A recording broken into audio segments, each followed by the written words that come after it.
Hello, movie lovers, and welcome to the show. With me, I have Christopher Minori. Say hello to everybody. Hello, hello. And he's actually an independent author, writer, and I just want to say welcome to the show. Thank you for wanting to be on the show. I do appreciate you taking out your time out of your day to talk about your writing, where you got some of the ideas that you had for some of the books, and just dive into some of this stuff. So tell everybody a little bit about yourself. So I've been writing very long time, like pretty much as since I can remember. And I started with short stories, which any writers out there really, that's where you should start is short stories. And I got a couple published, and so I started really getting into it. And then I tried to send out other stuff as I started to kind of find my style and grow and develop it. I started getting a lot of a lot of rejection notices. Oh, After that, apparently, I got my stuff's not for everybody, right? It's a very strange sense of humor, and I mix genres that in book publishing they wouldn't take really hard horror and or regular horror and then kind of mix it through with comedy like the anthology I did. So I just wasn't getting anybody to buy, and self-publishing got to just got so great. It's pretty awesome where it's come. So a few years ago, I started pulling together all those short stories and rewrote them, and went ahead and started self-publishing. Oh, and I guess I, I guess I left out one of the things I did before, after I finished short stories and started moving on to novels, was I wrote a play, co-wrote a play with Corey Bidoff called the Texas Chainsaw Musical, and that really kind of took off in a it's kind of a cult show now. It got not nominated, but named like one of the top 10 shows by the uh, Plain Dealer.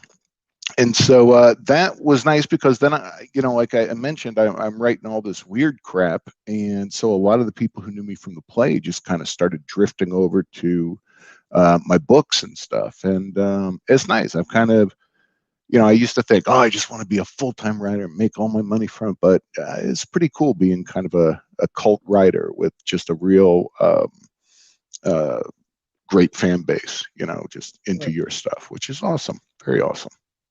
It definitely is. I mean, it's very rewarding to actually have a cult following. Definitely pays to actually have a little bit of a fan base and everything, even though you're not that Mhm. well known with the big publishers. But still, it has a fulfillment inside of you saying, "Hey, look, I can actually do this without being with these big publishers and still have my fan base and still be able to enjoy what I'm Right. doing, and that's more fulfilling than actually being with someone that's actually big." So I definitely understand where you're Yeah. coming from with that. My other question is this: like, I read a little bit of the Texas Chainsaw Massacre play that you did, Mhm. and it's actually called Stealing Destiny. And my question is this: where did you get the concept and the idea for Stealing Destiny, the Texas Chainsaw musical? And also, too, I was wondering, do you have like any scores and stuff like that for the play or anything like that, or how was that Yeah, orchestrated? yeah, yeah. So two different things. Stealing Destiny is my latest novel. Texas Chainsaw Musical is the play that I Okay, did. And yeah, we have we had a lot of success with this. We were really surprised, Corey and I, because we were just a bunch of guys screwing around, right? It took us like 10, 15 years to write it because we lived on different sides of the country, and we were surprised it took off. And so we went ahead and got someone. Corey wrote amazing, beautiful songs. He did it all on a guitar, and he doesn't write music, so we had to hire somebody to kind of score it for us, and then music sheets. I mean, and um, we did wind up getting together with one of the theaters who performed it and put out a studio soundtrack. So the soundtrack's actually available on Amazon, or if you've got a lot of the music streaming services. I think it's on a lot of those. So okay, yeah, you should take a listen. It's pretty funny out there stuff. okay. But yeah, I have to say, I think your humor would actually work in like a dark horse comic book realm and stuff like that too. Mhm. or Image Comics, somewhere around those lines, like Yeah. with Spawn and things like that. I think that would be actually a perfect spot, sweet spot to actually have something in that area and everything, because your humor actually works for that, I think. Mhm. But my other thing is though too, like, where do you get your information and ideas for writing your books? So it really my brain just always has things flying around, right? And it drives my wife crazy. It sounds cool. It's not. It drives my wife crazy. I will be talking to her. She'll be saying something to me, and I will just drift off into a story idea. But I I look at her and I answer her with, "Oh no, absolutely right," and put stuff in her, and she gets so angry because as soon as I flip back from the idea I was thinking, I'm like, okay, I'm sorry, say that again. And so she gets a little ticked off. But yeah, I'm constantly thinking, I'll see something and it just strikes up kind of a story idea. And then every now and then, and I'll write those down. And every now and then I'll start thinking more and more about one. And pretty soon that one becomes a novel. Um, the not this past book, this one got written really quickly, but the one before it I had actually written the first chapter. um, well, even this last one I wrote the first chapter a year ago, and then a year later then I played video games for a year, and then I picked it back up, and I think I wrote the rest in, gosh, like 4 months. The first draft, it Oh was wow. best writing I've ever done. I mean, best the most writing I've ever done. I hope I can keep that pace up. That would be nice. That's pretty cool though, that you managed to do that in like a 4 to 6 month time period after a year of gaming and everything, and just be like, okay, I want to go back and focusing on my writing. I think I can actually pick up where I left off at. Or do you just go on ahead and say, hey, look, I'm going to throw away everything that I have and rewrite what I have and everything? Or how does that work? If once you actually focus back in on your writing. It's very rare that I that I toss something away, right? Because if I've gotten to the stage where I'm actually starting to write it down, um, then then I'm on board, right? Sometimes I go through it and I might throw in the play. We had a major character, we cut it down to almost nothing, right? So I'll do that kind of stuff sometimes, but in general, if I'm actually writing it, and when I write in the car and in the shower, right? I mean, that's where I do, and then I can just kind of let my mind run free, right? And you've seen I've got some really weird ideas and stuff, right? And Right. it just kind of comes together there because I'm not sitting there, you know, parsing my thoughts so I can get it all typed in. I'm able to just kind of freewheel it and let it run. And then when I sit down to write, it just kind of comes out because I just have to flesh it out because I've kind of already written it.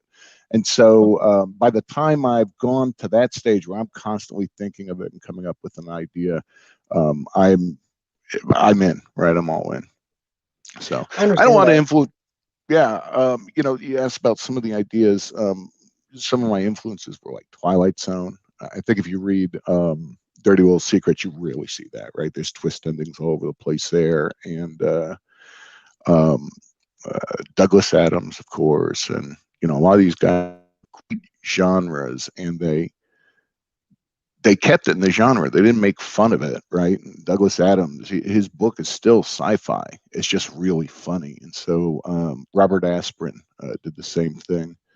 And those kind of guys, they really influenced me for a lot of the styles I've done. Woody Allen is another one. I know it's probably not okay to say, but he used to be funny. Before I knew he Right. was a pedophile, he was pretty great. Right. Um, but But it goes to show that we don't know everybody like we thought. So, but I yeah, understand. it's too bad, right? Well, So, my favorite movie is Zelig, and it's hard to watch now, right? And that's happening with so many of our celebs that definitely. they kind of ruin their movies for. Anyway, I didn't mean to take this into a No, it's cool for me. It's political. perfectly fine.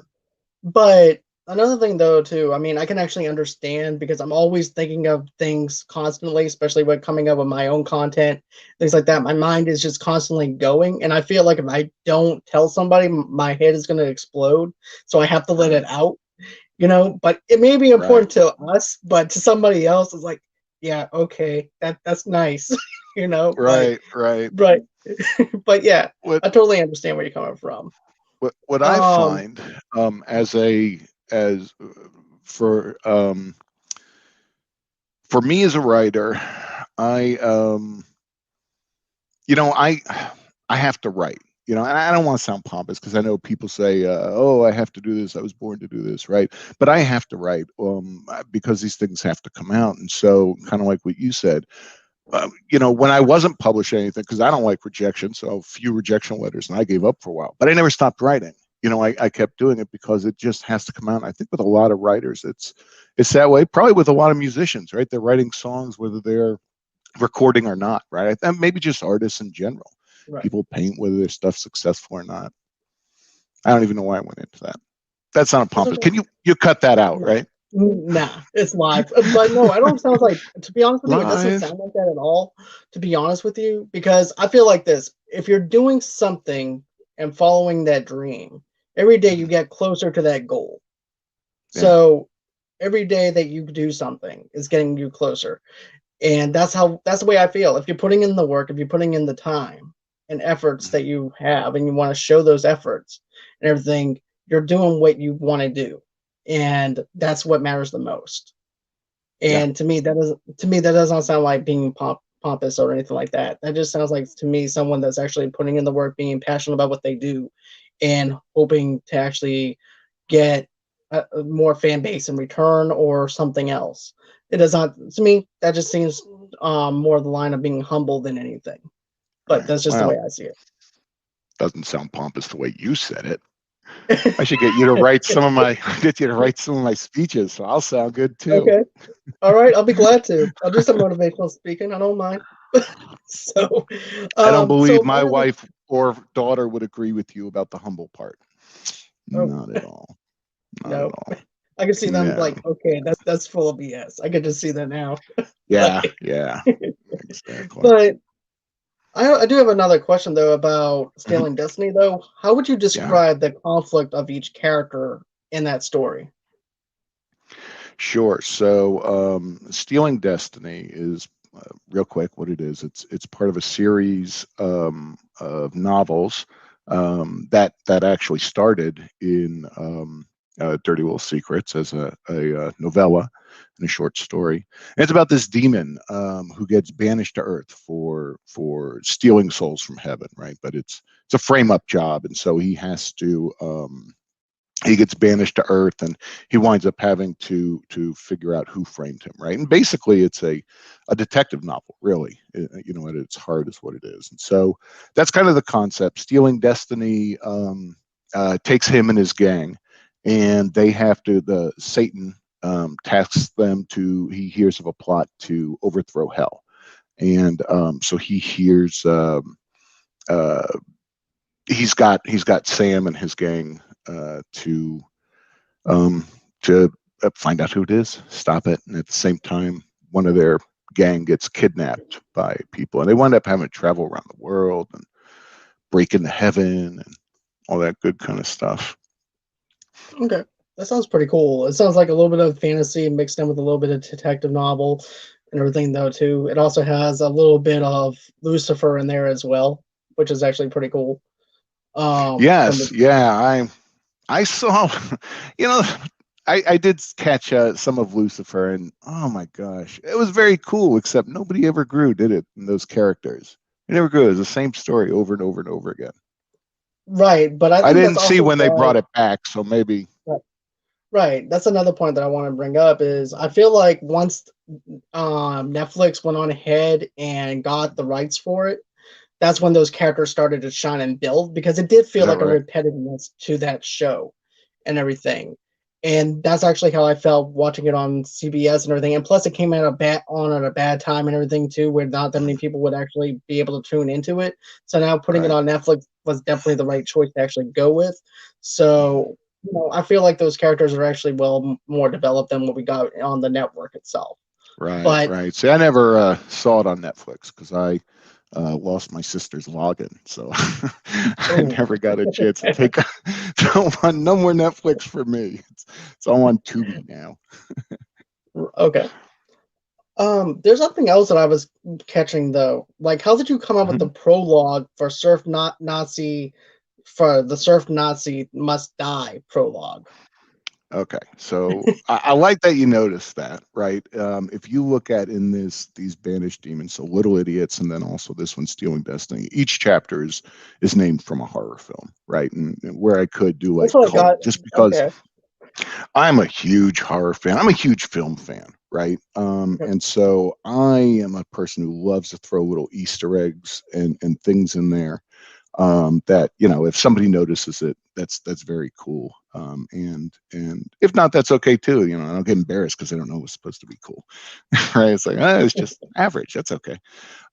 So Surf Nazis Must Die, man. I'm a Trauma fan, right? I'm an old guy, and I am a Trauma fan from way, way back. And if you haven't seen Surf Nazis Must Die, it is friggin' hilarious. And the opening prologue, of course, is with Adolf Hitler, and it's just the last days of World War II.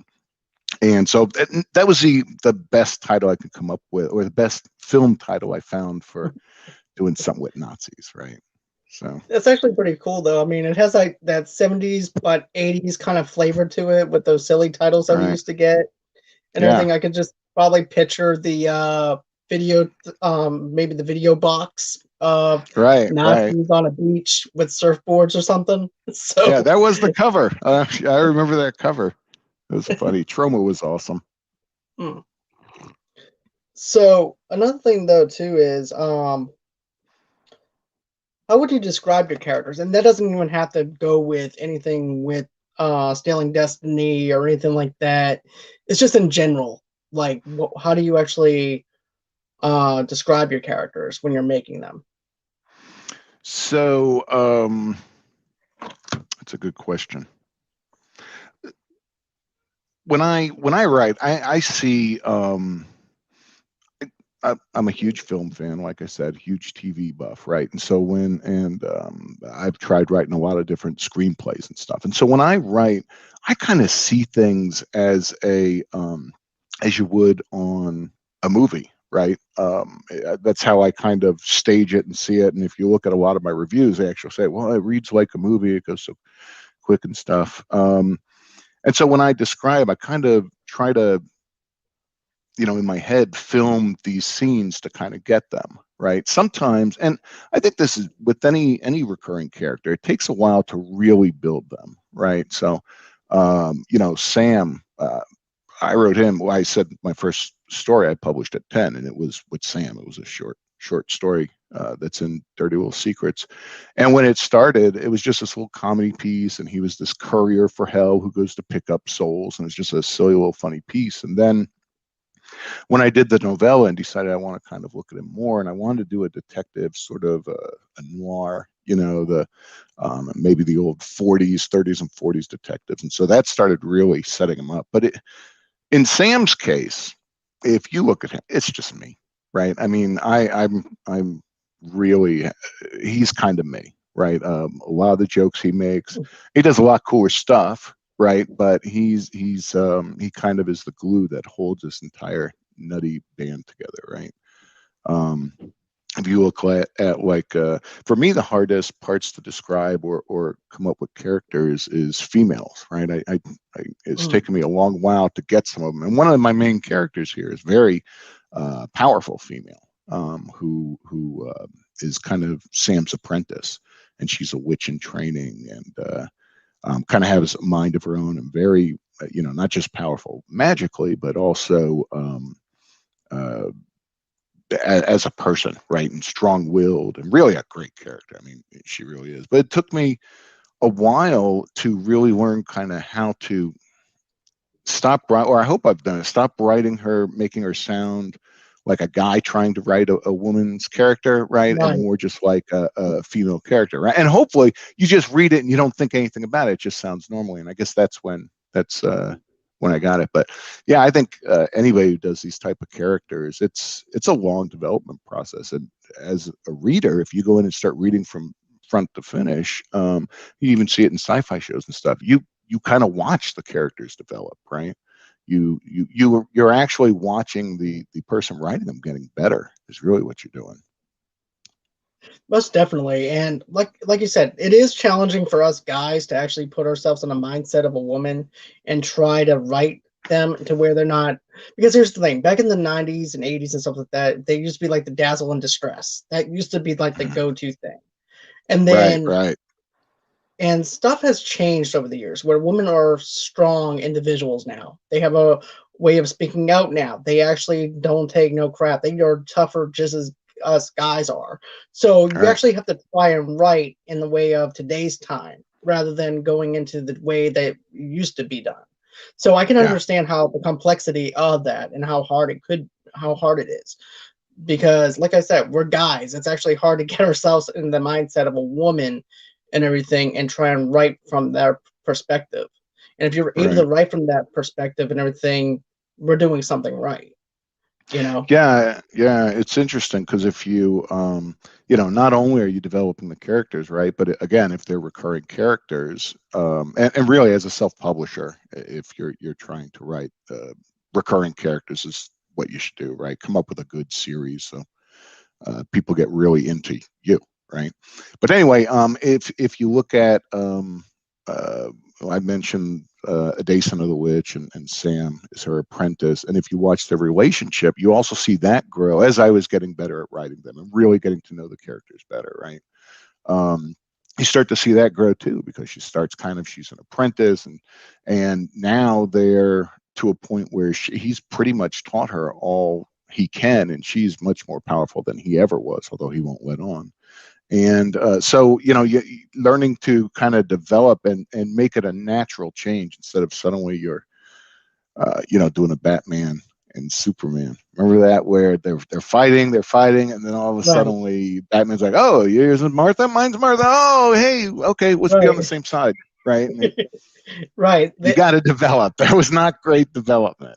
No, it It's a wasn't. It's great, like, great it kind example of of how reminds you of not Step to Brothers. develop. Right. It kind of reminds you of Step Brothers, though, right? With Will Ferrell and John C. Right, Riley. It's like, wait, you have a bunk bed? Yeah, I have a bunk bed too. Really? right, Okay. Did we just become best friends? Yeah. So so that's actually right, that exactly. I understand your whole I understand. And this is actually coming from a Batman fan and as well and everything, and how I actually admit to that scene itself was poorly written. But yeah, I do understand that. Now, I do have a little bit of a fun question for you. As Hmm. a writer, what would you choose as your mascot? An avatar or spirit animal? I'm glad you asked that. Here's my spirit animal. Yep, there you go. Hello Kitty. Let me tell you, Hello Kitty. This is no joke. I didn't put this here to show you. I put it here because it's always here, right? Hello Kitty Okay. is my muse, and the reason to that is I'm a guy who I'm writing what I think is funny, and I'm writing these characters, and and I'm putting how I'm seeing them at the moment, right? And my writing partner from the play, Corey, he's a guy who he wants to analyze everything. This is why it took 15 years, right? He likes to analyze everything and go, okay, but what's his dad like and his mom?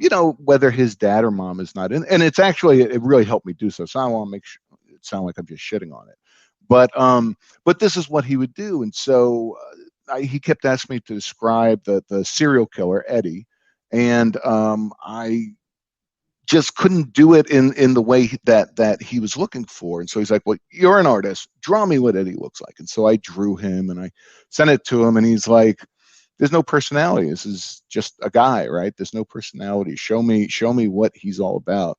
And so I took the same picture and I just drew a Hello Kitty on his t-shirt and sent it back, and he was like, that's it, right? So that's how Hello Kitty. She's been here for me ever since. We get each other Hello Kitty stuff all the time, and I'm pretty sure he got me this one. That's pretty So cool. that's my spirit animal, Hello Kitty. Okay.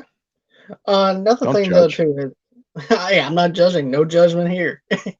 Everybody has their quirks and everything else when it comes down to Right? writing and things like that. That's actually pretty cool that that's actually your muse. So, there's nothing wrong with that. If that brings out your writing and everything, hey, I I congratulate you on that. My other When question my is stuff this. sucks, it's her fault. That's It's So important my to me. question is this: like, Hmm. if it sucks, do you go on ahead and get yourself another Hello Kitty and replace the one that you have on the table, or do you go on ahead and keep the one on the table? Well, I think the correct answer is I never write anything that sucks. True, that's true. No, I write a lot of Or how shit. about this? So yeah, no, I blame her. I'll Okay, I don't get rid of it though. It's like your wife, right? I've been married 20 years. You piss each other off. You want to right. sometimes switch them out, but if you don't, in the long run, it works out best. So Okay. Hey, if you have a long run and everything, go for it. exactly. So let's see here. Another thing I actually was wondering about was like this: what are some common traps for aspiring writers? So this is great. I get to say my favorite phrase, right? I do editing as well, sometimes, rarely, but I do it when I'm not writing. And the one thing I always tell my clients is that, the great thing about self-publishing is that anybody can do it, right? Um, but the terrible thing about self-publishing is that anybody can do it. And that's the problem, is that so many people, they just want to be published. They don't want to be a writer. They want to be a published writer, with the emphasis on being published. And it's glutted the market. They write, an 80-page book and then charge, half of it pictures, and then charge, 10, $11 for it or more, right? I mean, it's crazy. And instead of learning to learn their craft, they just throw whatever they want. They don't get an editor, right? Terrible idea not to get an editor. Even I have editors, even if you've been writing as long as I have, you need an editor. You're too close to your work. Right. And people don't want to put the money in. You self-publish, you do have to put it. It's fairly inexpensive, but you got to put some money in it. You got to buy an editor. You need a really good cover, right? Those are the two probably biggest costs. And then if you want, depending on what you want to do with marketing afterwards, right? I just kind of, like, I've been coasting on this cult thing, right? And I just with the people that I have in my various social media platforms, and every time I put a new book, I gain a few new readers, and I'm happy with that. But and that's all free marketing for me, right? If you can find Right. some sucker which get on and be interviewed on his podcast, right? That's free Okay. advertising, baby.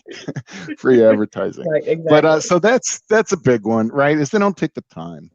You gotta, Right. as a writer, you have to find your voice, right? It takes you a long time to find your style. It took me years and years to figure out, oh, this is how I'm supposed to write. And they don't take the time to do that. And they don't make sure No. it looks good. They publish it and it looks like shit, right? And you're a professional, or you want to be a professional. That's the problem, is they rush through it, right? The process is important. The the take drafts, writing multiple drafts, right? And doing what a writer does. It's um, if you want to be a computer repairman, right, you've got to go out and learn how to Exactly. actually do that. And you want to be a composer or whatever, or just play music, you've got to learn those instruments, right? It Right. sounds like crap. And it's the Otherwise, same thing with writing. right. Right. Because with writing, with anything really, like you mentioned, if you rush through it, your characters are not going to stand out on its own. The writing Mhm. is just going to be bland.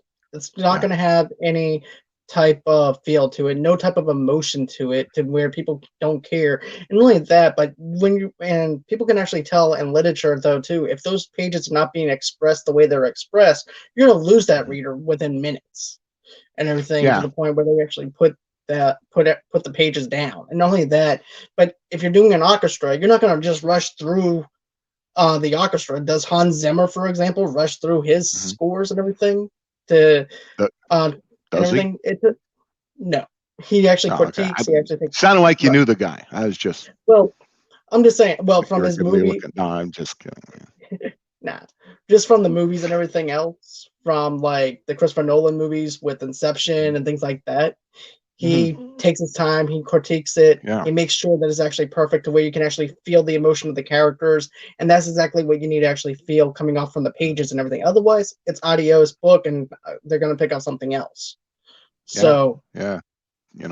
probably the biggest rule is don't, if you're going to listen to one thing, don't publish it until it's ready.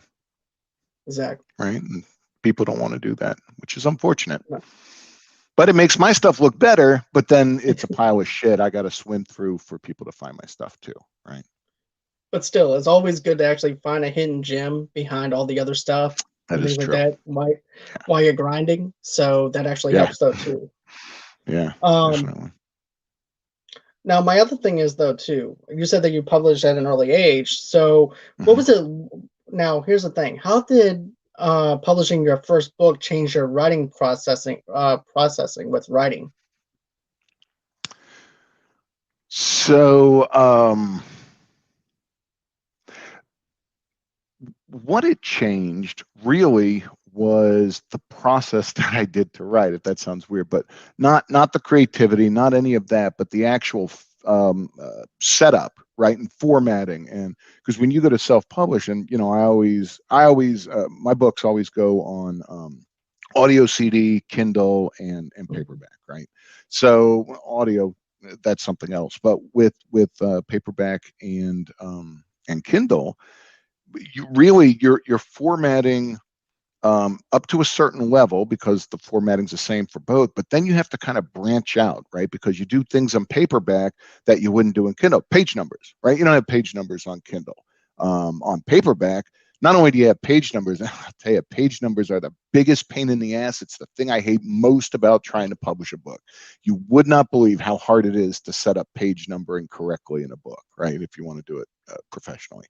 But so I had to start thinking ahead of time. Before I would just write it out, and leave it at that. But I had to start thinking about what formats will I need for Kindle? What formats do I have that I can do on the front end instead of having to go to catch up on it, afterwards. And then it's always harder to do it after the fact, right? That's what happened with my first book. And then after that, I learned and I adjusted, and each time it's gotten a little bit easier. That's always a plus. Once you start getting a rhythm going, once you keep on writing and doing what you do, it just gets easier and things Yeah. like that. And I know from experience though, with what I'm doing and everything too, I can relate to that because the more that I Mhm. keep on doing what I'm doing and everything, the easier it gets. I remember Right. pumping out my first episode, my audio thing. I said, think of this as me talking about myself, talking to myself because I don't have an Mhm. audience. So Right. really, I was for like 3 episodes, I was just talking to myself the whole entire time, Right. hoping somebody would like it. So I Yeah. definitely understand what you mean by hoping that someone would actually find that gem in the gold mine to where people would Mhm. actually love your stuff. So, Right. I definitely Right. would say this. I do enjoy your writing abilities, and not only that, but it Thank you. does read out like a script. It Mhm. does read out Thanks. like a movie script and everything. That's something that I I was appreciate wondering it. about because you're very welcome. Because here's the thing, I knew it was a story, but the way the musical was actually presented, it was like, Mhm. okay, am I reading a novel or am I reading a musical or reading a Right. screenplay? And I really love the layout of that. I actually Mhm. like that. I like reading screenplays and I also like reading novels. So to have it both Yeah. combined in like that was actually amazing. So I just want to say I really enjoy that aspect. Yeah, great. Yeah, that's fantastic. That gets mentioned a lot. Again, if you go through my reviews, you see them Shades of Dresden Files, or which I've never actually read. I saw the TV show once or twice. Seems pretty good. But Mhm. yeah, people say all the time that it's kind of like watching a movie play out for you, which is great because I don't want them to say I was copying anything. So Right, yeah, that's how exactly. I write. I do that on purpose. I didn't steal that Yeah, from I totally anyone. do that. Like just Yeah, relax and what be the like, hell? yeah, I totally Right? do that. Yeah. No, I do it that way. Get off my back, mom. Right. But But another thing though too that I was actually wondering about as well, what was your early experience where you learned that language has power? oh, my gosh. It's probably once I started hitting politics on the internet. No. Oh, what a war zone there, right? Right, exactly. um, Trust me, I know. I guess it was when I wrote that first story, right? Final Request it was, and it was in high school, like I said, or no, I'm sorry, it was in grade school. I don't know what 10 is. But anyway, uh, and so in creative writing, I had to read. We had to read our stories, and I read that. And while my creative writing teacher was not happy, the rest of the kids were just like, "Wow, oh my gosh!" And it was just it was very cool, right? Like it was, I made these people enjoy something, right? And I kind of took them away a little bit, or at least that's kind of how I felt, right? Which I think it does, just like movies and stuff, right? I think that's powerful when you can take a person and drop them into your world, right? Hmm. Man, that sounds Definitely. better. Yeah, Yeah, that sounds a lot better, to yeah, be it honest does. with you. I was meandering. I shouldn't have done all that coke before this thing. I shouldn't have done It's okay. You need some energy every once in a while, so why not? it. Right, right, exactly. So, have you read anything that made you feel differently about fiction? Um,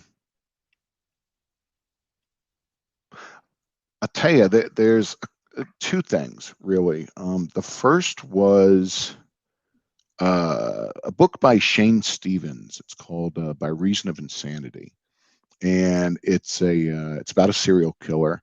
And it's, oh my gosh, it's so graphic, right? I mean, it's crazy graphic and horror, and underneath it all is an amazing story that draws you in. And so my mom, when she decided it was time for me to start reading adult books, had me read that one, right? That was the one she threw on. And so, and I don't know if I often think back to that novel. I still read it a lot. And I think what that helped me to learn, right, at a very early age was, not to hold back, right, to not set any boundaries. And, and I don't. I mean, I'll, obviously I cut things out and sometimes stuff doesn't work. And even for me, sometimes I'm like, oh, that's a little too far, right? But in general, I don't, if I want to write something, I write it down. And uh, a lot of times, if you read some of the really horror stories, like in Dirty Little Secrets, Pound of Flesh, man, that one is rough. Father's Day is another one that's really rough. Father's Day, my wife stopped talking to me for 2 days after I wrote that one. Right? She was so angry at me and so upset, but I couldn't hold back. Right? I mean, that's what the story asked for. Don't be gratuitous, right? Don't just do it Right. to do it, but um, when it needs to be there, man, put it in there, right? Right, because you have to be not only do you have to be honest with your fans, but you also have to be honest with yourself though as well. You can't hold back Yeah. on anything either. That's one of the Yeah. things that Howard Stern was actually having problems with whenever he was first starting out, was trying to Hmm. be able to be honest with himself, but also be honest with his fans though too. So it was like one of Yeah. those things where he had to push the limits. Otherwise, Right. he's going to wind up losing himself into something that he's not. So, I Right. understand where you're coming from. It's like I have to go on ahead and present it in this way, or otherwise I'm gonna lose myself in this thing to where I'm not honest with myself. If I'm not honest with Hmm. myself, I'm not honest with my fans. If I'm not honest with my fans, the fans are gonna actually pull away. And that's Yeah. actually the big drawback of that and everything. And I like the fact that you're honest with yourself and be like, look, I have to put myself out there. I have to put myself in this position to where I have to write something like this because of the Right. fact Right. that it calls for it, because this character calls for something like that. Yeah. Well, I tell you, I don't write for anybody but myself. Right. I'm glad other people like the shit that I like. Um, Right. but I write for me. What I write is what I think is funny, which is why I'm a Right. weird guy. Sometimes it goes into tangents people don't get. In the play, it takes place in the 70s and it's all this horror and gore. And in the middle of it, I drop this old um, uh, Abbott and Costello bit, right? Oh, cool. Susquehanna Hat Company. You remember that one? If Yeah, not, yeah, go yeah. look it up. It's the best act ever. It's the best bit ever. But I threw that in it, and nobody ever gets it. I had to actually write in the play notes, "You do not remove this joke," right? And then one day we got a guy in the audience had taken his kid, and he was, he was probably in his 60s, 70s. Like, how did you write something that I thought was funny? I heard when that bit came up, I heard one solitary voice laughing, right? And nobody ever laughs at that joke because nobody thinks it's funny but me. So yeah, I write for me. So it's not really just it's being honest about what I like to read. It's a whole lot of the different stuff I read rewritten the way I would like to see it, I guess. The World Rewritten. Oh, that's a good title, isn't it? The World Rewritten. Write that down. Yeah, I like that. You can take that. I'll give you that one. Go ahead. You can have that one. Thank you. Okay. Yeah. All right. Thank you. Appreciate that. My other thing is though too, how long does it take on average does it take to write a book? So I tend to publish one book every other year. It's a lot. It's a lot of work, right? And really, the writing the only fun part is the first draft, right? Because there you just freeball it, man. You just do whatever you want and just write whatever. I don't self-edit during that first draft. I put some outlandish shit, which how outlandish it is because I wind up pulling it, right? But then it starts going into draft 2, draft 3, then I get a beta reader group, and then draft 4, and then an editor, and then draft 5, and so it's just the getting the book ready takes forever, and you can't rush it. And I work for a living too, right? Wow, I don't know, for a living. My boss thinks it's for a living. I get paid for my job. I guess that's what I'm saying. But I was raising a family through a lot of this, so I can't just write constantly. So it takes a real long time for me. And then there's the process of formatting, right? And that takes quite a while. And then there's the 3 days of cursing out page numbering, right? Can't forget that. That's the worst part, man. I see people, and they're publishing 3, 4, 5 books a year.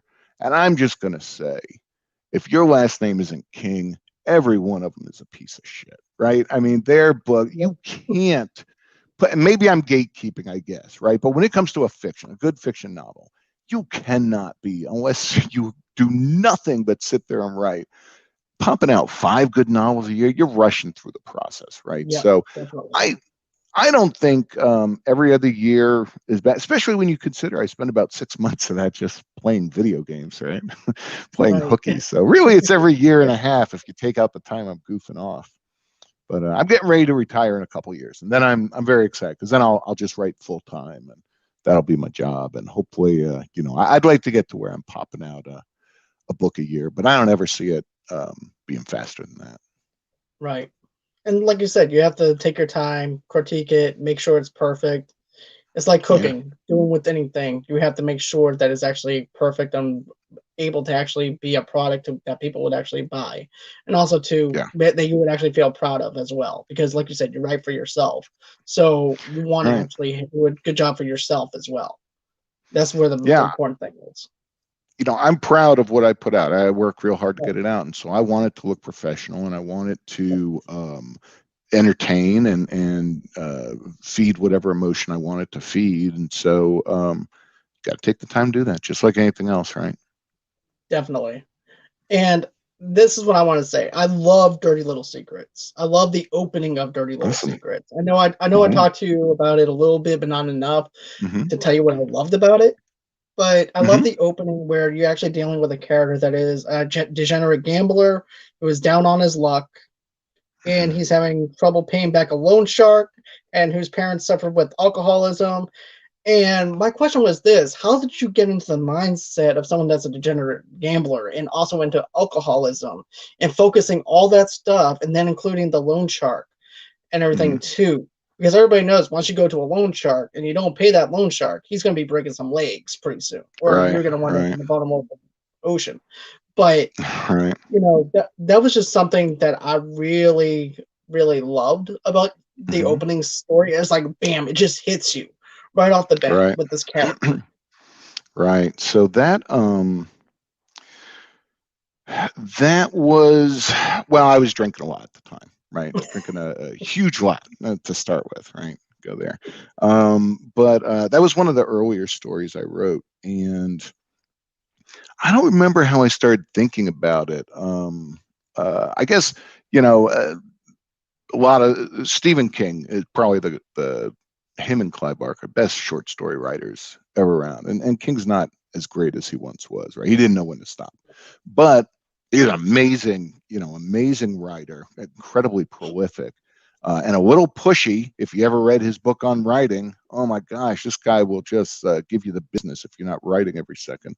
But anyway, um, and he had this short story, and I'm sure this is where it came from because I've read this all the time. But he had this short story about a guy trying to Quitters Anonymous, I think it was, and about a guy trying to quit smoking. And basically, he went to the mafia, and they did things like threaten his wife and break his fingers if he was willing, if he tried to smoke. And so for me, I thought, I think that probably ran around in my head, but I always think a little more supernatural, right? And I love Twilight Zone, right? I love that show, and there's always some little some little shop, right, that some guy, mysterious guy, is trying to do something. And so I like the idea of this where he says, yeah, I'll give you the money. I don't lend money. I'll give you the money, but you got to give me something, something small.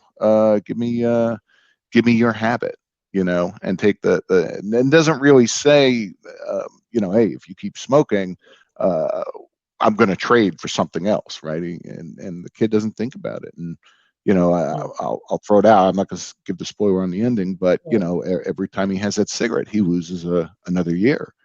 So it's I think that's part of it, right? I think sometimes it comes from stuff. If you read a whole lot, and if you write, you probably read a whole lot.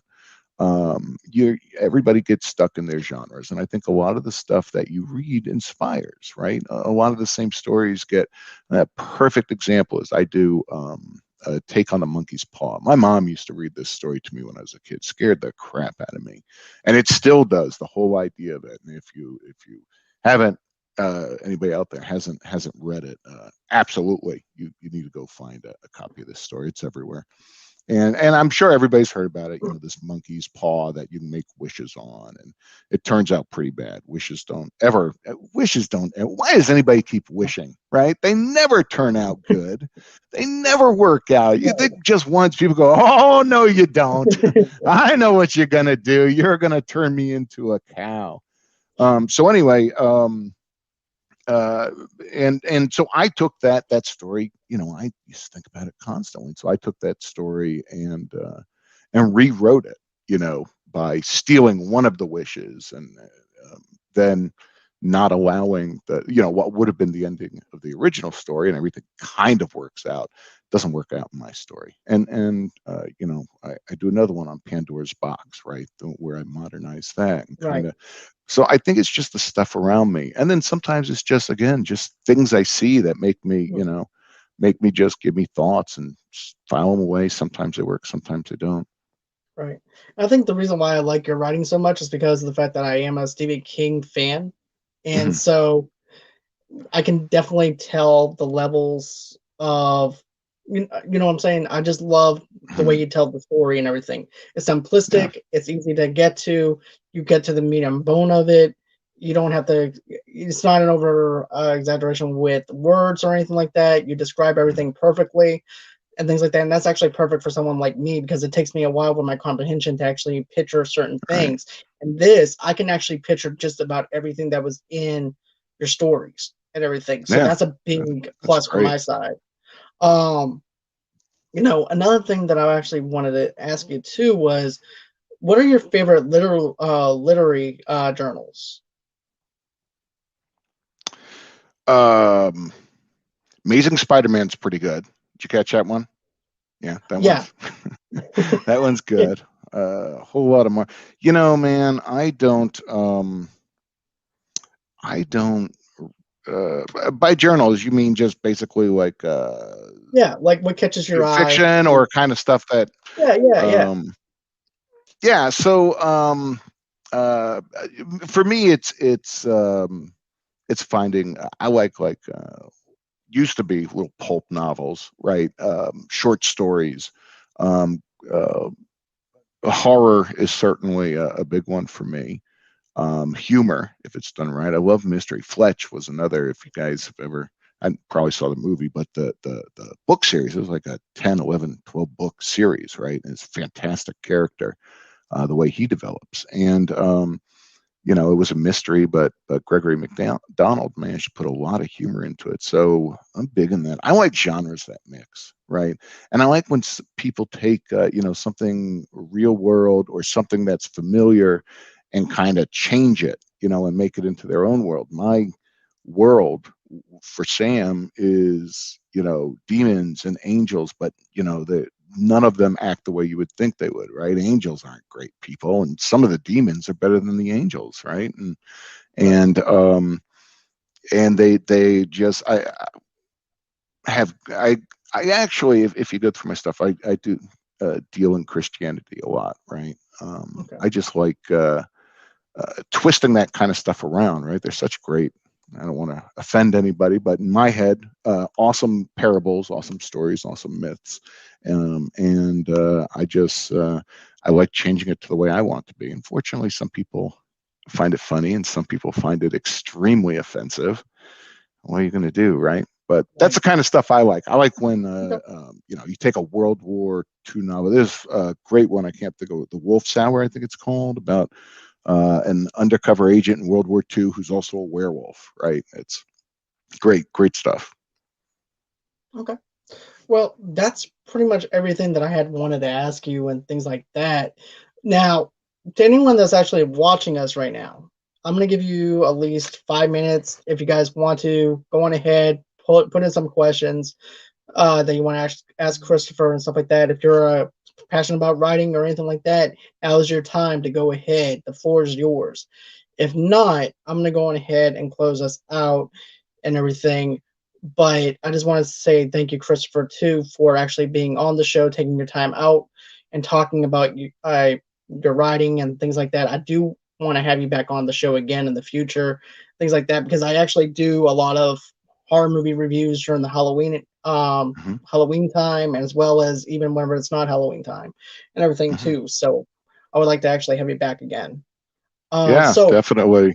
And could I take a quick moment and throw a plug or two out? yeah, go ahead, throw in your plug. Yeah, so yeah, I just want to say if anyone's interested in reading my stuff, uh, just search for my name on Amazon is probably the easiest way to do it, and it'll bring up all my books, audio books that are out there, and you can also look up the soundtrack. My website is minorjoystudios.com. And you can kind of see a lot of my stuff there and get updates and things on. Sometimes I throw out free stories out there, and that one story you're talking about, Smoke, that actually started as kind of a freebie that I used to give away. So that's it, man. Go to my website or friend me on Facebook or hit me up on Twitter and ask me whatever, or even if you just want some tips on the process of writing or how to maybe you're stuck on some formatting or something. I'm always love to help other writers on that stuff. So all right. that's my plug. That's it. Okay. All right. So here's the thing, guys. If you guys want to, you guys don't have to. I understand the pandemic's actually put some holes in people's pockets, but if you guys want to, go on ahead, donate to the channel. How do you do that? Just go on ahead and click the link below at www.gofundme.com/Movie Lovers Unite. Donate. That actually just helps us to keep the lights on at Movie Lovers Unite. Another thing, too, guys, is if you want to go for all your entertainment needs and wants, and for some movie news reviews or TV news or TV reviews, go on ahead and go to www.movieloversunite.com. Also, too, follow us on Facebook at Movie Lovers TV Lovers Unite over there, or follow us on Instagram as well at Movie Lovers TV Lovers Unite over there. Then, of course, we also on Speaker now. So that's actually our new podcasting thing for audio only. We also do live shows over there. This is more like a little bit of relaxation, a little bit of a laid back show. So check us out over there at Movie Lovers Unit. And then, of course, you can follow me on Pinterest at Movie Lovers TV Lovers Unite over there. And then you can also follow me at Movie Lovers Unit on Twitter. And then you can also follow me at John DeGorio 8 on Twitter as well. And of course, guys, go on ahead and do me this one big favor, guys. Go on ahead, give me that like button, smash that share button. Also, too, rate us on Apple Music Podcasts and everything. It actually helps us with our ratings and everything else. I would greatly appreciate it. And always, until next time, guys, it's been real. It's been fun. I can't wait to do this again tomorrow night. It's actually going to be a double header. I'm going to be interviewing a independent actor tomorrow night, and then Tamika and I will be reviewing WandaVision. This is going to be for the new episode. This is a spoiler open discussion. So go on ahead, check that out tomorrow night. And I can't wait to be back on here with you guys. Always, until next time. Bye-bye. Cheers.